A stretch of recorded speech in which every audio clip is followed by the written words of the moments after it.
salvation. And I fight with the strength that I got until I die. So I'm gonna stand up, take my people with me. Together we are going to a brand new home, far across the... It's my body, my choice. Until at dance when my teacher asked, who's the lightest person in here? And everyone said my name as I stood in silence. It's my body, my choice until I wake up every morning and put on the same school uniform because I can't wear shorts and I can't wear leggings and I can't wear sweatpants and I can't wear jeans with rips in them and I can't wear tank tops and I can't wear crop tops. I can't wear sandals and I can't wear anything that might expose my bra, but make sure they can't tell if you're not wearing a bra because my body's a distraction. It's my body, my choice until a Supreme Court draft was leaked and we found out that the right to our own bodily autonomy is at risk.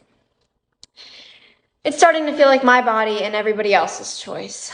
But still, I'm not sorry for my clothes, and I'm not sorry for my honesty. I'm not sorry that you think that I'm too timid when I don't want to talk to you, or too heated when I speak my mind. I'm not sorry that I don't fit your requirements because I never wanted to anyway. Still, it's hard to be a girl in a world that feels against you when you're constantly criticized for acting like a girl against the world. If you think for 1 second that the Capitol will ever treat us fairly, you are lying to yourself.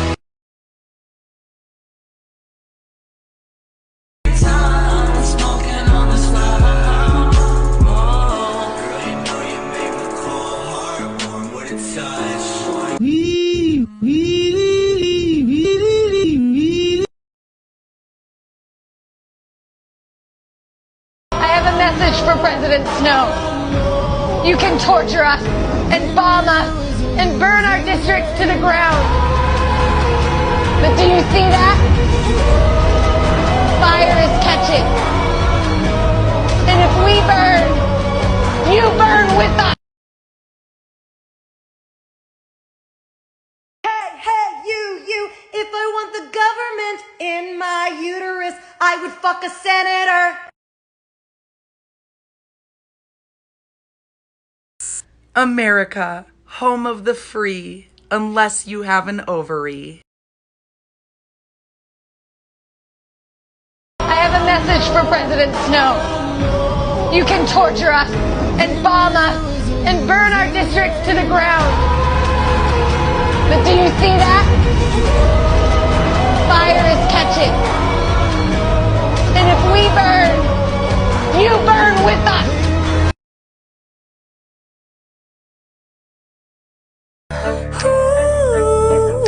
So you wanna talk about power? Ooh, let me show you power. I eat boys like you for breakfast. Let me spell it out.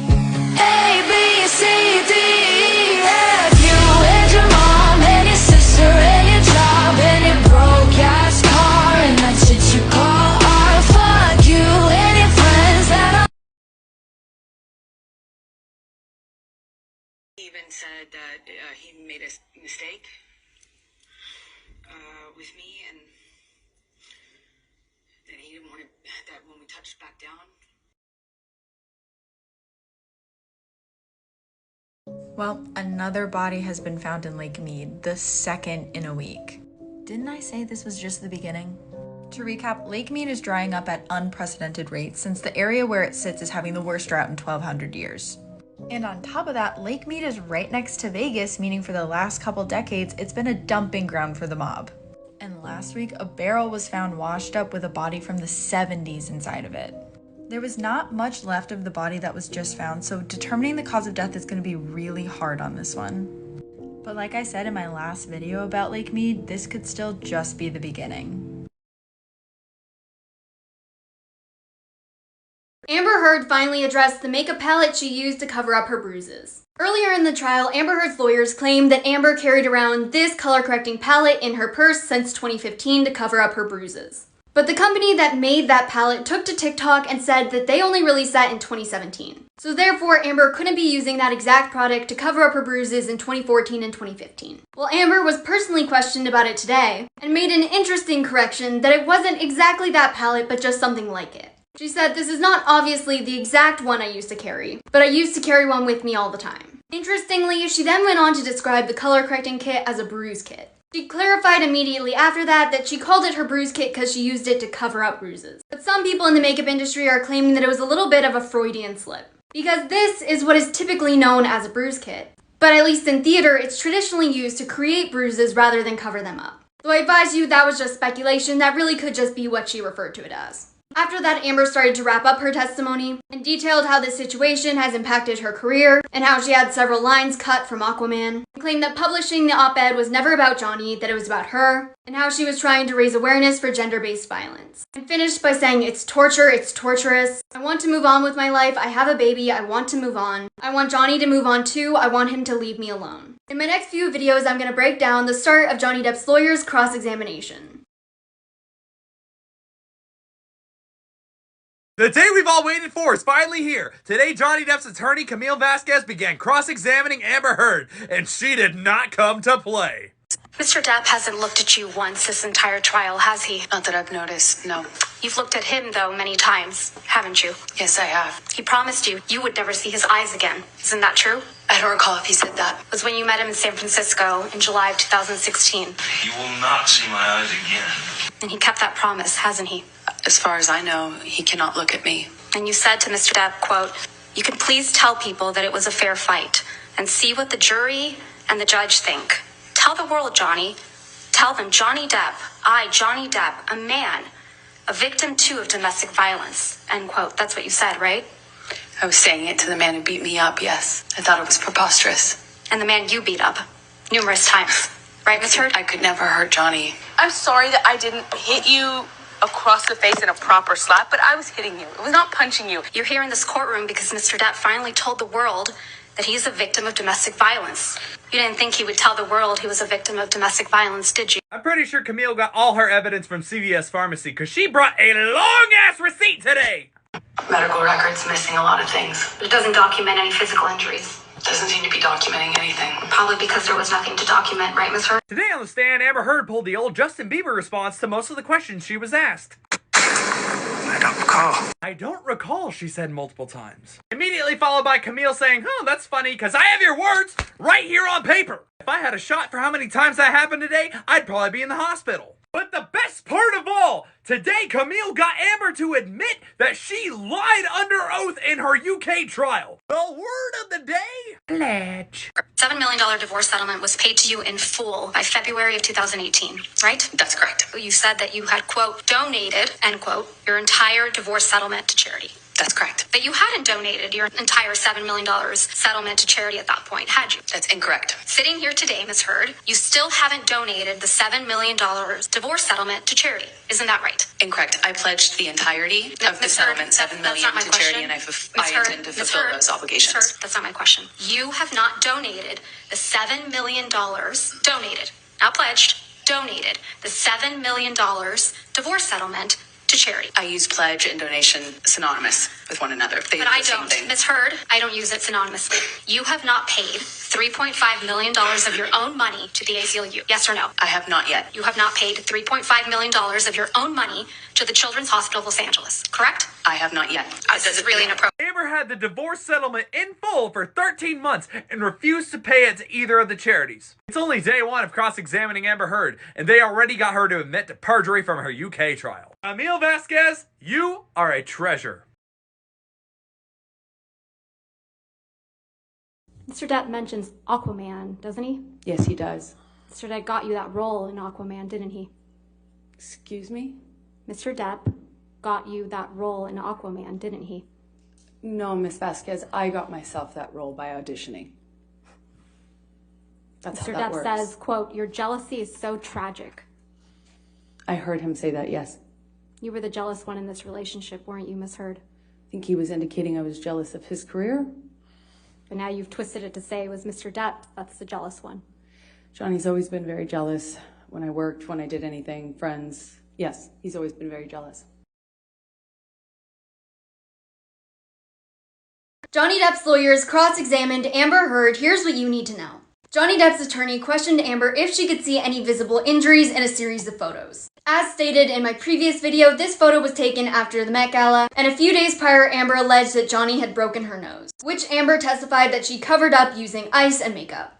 Amber was then asked about pictures of her at the Mordecai premiere, where allegedly Amber was concerned that visible signs of violence would be seen in this backless dress, after she claimed that Johnny violently attacked her in their hotel room. Johnny's lawyer then asked her about these alleged scars on her arm, and Amber said that she got them by scraping her arms on broken glass during the argument in Australia that resulted in Johnny's finger being severed. And Johnny's lawyers asked her if she saw any medical attention after these injuries, and she responded that she did not. Amber was also asked about her appearance on the James Corden show, and asked if these pictures were taken with lipstick and makeup covering her split lip. An audio of Amber Heard on that same James Corden show was also played, where she admits that she's the most clumsy person in the world. Johnny's counsel then asked Amber why she was taking so many pictures of him asleep, and Amber claimed that she took them because Johnny often didn't remember the state that he was in. After that, Amber was questioned about this picture she took, and Johnny's lawyer essentially argued that if Johnny was doing these substances, wouldn't there have been some residue? Amber replied that her sister Whit had taught him to use a tampon straw. Johnny's lawyers then went on to say that it looks awfully curated, and almost staged, and alluded to the fact that Amber has admitted to doing cocaine in the past. Make sure to check out my next video where I talk about one of the more heated moments of the cross-examination, and whether Johnny Depp's $7 million were actually donated to charity. We say no, but they still hear yes. Play my clothes and it's not all men, but it's all women, so we. The woman in the background of this viral video may be one of two missing girls. Somebody pray for her. Cassie Compton, who's been missing for 6 years from Arkansas and has a scar across her left cheek, which you kinda see here. Or Haley Grace Phillips, whose dad is already working with the police. Her full video's on my Instagram. So this week it came out that Kristin Chenoweth was almost a victim of the Girl Scout murders. This is going to be part of a new series called Close Encounters about people who narrowly escaped a horrible fate, so follow along for more. Some quick backstory is in 1977, 3 girls were found murdered on their first night at Girl Scout camp in Oklahoma. They were all staying in a tent together, and their bodies were found on the trail leading to the camp showers. Now, in 1977, there was no way to test for DNA evidence, but a local man, Gene Leroy Hart, had actually escaped prison and was on the run. He was arrested for the murders, but was acquitted by a jury. There was actually a note found on the camp grounds 2 months earlier that said, "We are on a mission to kill 3 girls in Tent 1, but that note was discarded by the camp director, thinking it was a prank. Now, Broadway actress Kristin Chenoweth was actually supposed to be on that trip. She fell ill that weekend and was unable to go, but she says that it's haunted her entire life. So it wasn't until this year, 45 years after the murders took place, that we might finally have enough DNA evidence to convict Gene Leroy Hart. He passed away in 1979, but this might at least give some closure to the families. Hulu just released a documentary called Keeper of the Ashes about this entire event. Let me know if you're going to watch this weekend. In the Johnny Depp and Amber Heard trial today, a Warner Brothers executive said that Amber Heard struggled with chemistry with Jason Momoa. Today we heard the testimony of Walter Hamada, the president of DC Films for Warner Brothers. And he said that Amber Heard's Aquaman contract was not renegotiated because of comments made by Johnny Depp or his lawyer. But rather, he said it was common for movie contracts to be renegotiated. He also said that the company did not reduce Amber Heard's role in Aquaman, but rather the sequel was always meant to be centered around the male characters, as it was supposed to be like a buddy movie between Jason Momoa and Patrick Wilson. He also said that the decision to recast Amber Heard in the film was delayed because there were concerns that Amber Heard wasn't right for the film. And he said that there were concerns over Amber Heard's chemistry with Jason Momoa. He stated that editorially they were able to make that relationship work in the first movie, but that there was concern that it took a lot of effort to get there, and that they would be better off casting someone who had natural chemistry with Jason Momoa. He also said that Amber Heard was never released from her contract or rehired, and said that Amber did not receive a pay increase for Aquaman 2. In my next video, I'll break down the testimony of a doctor who operated on Johnny Depp's severed finger.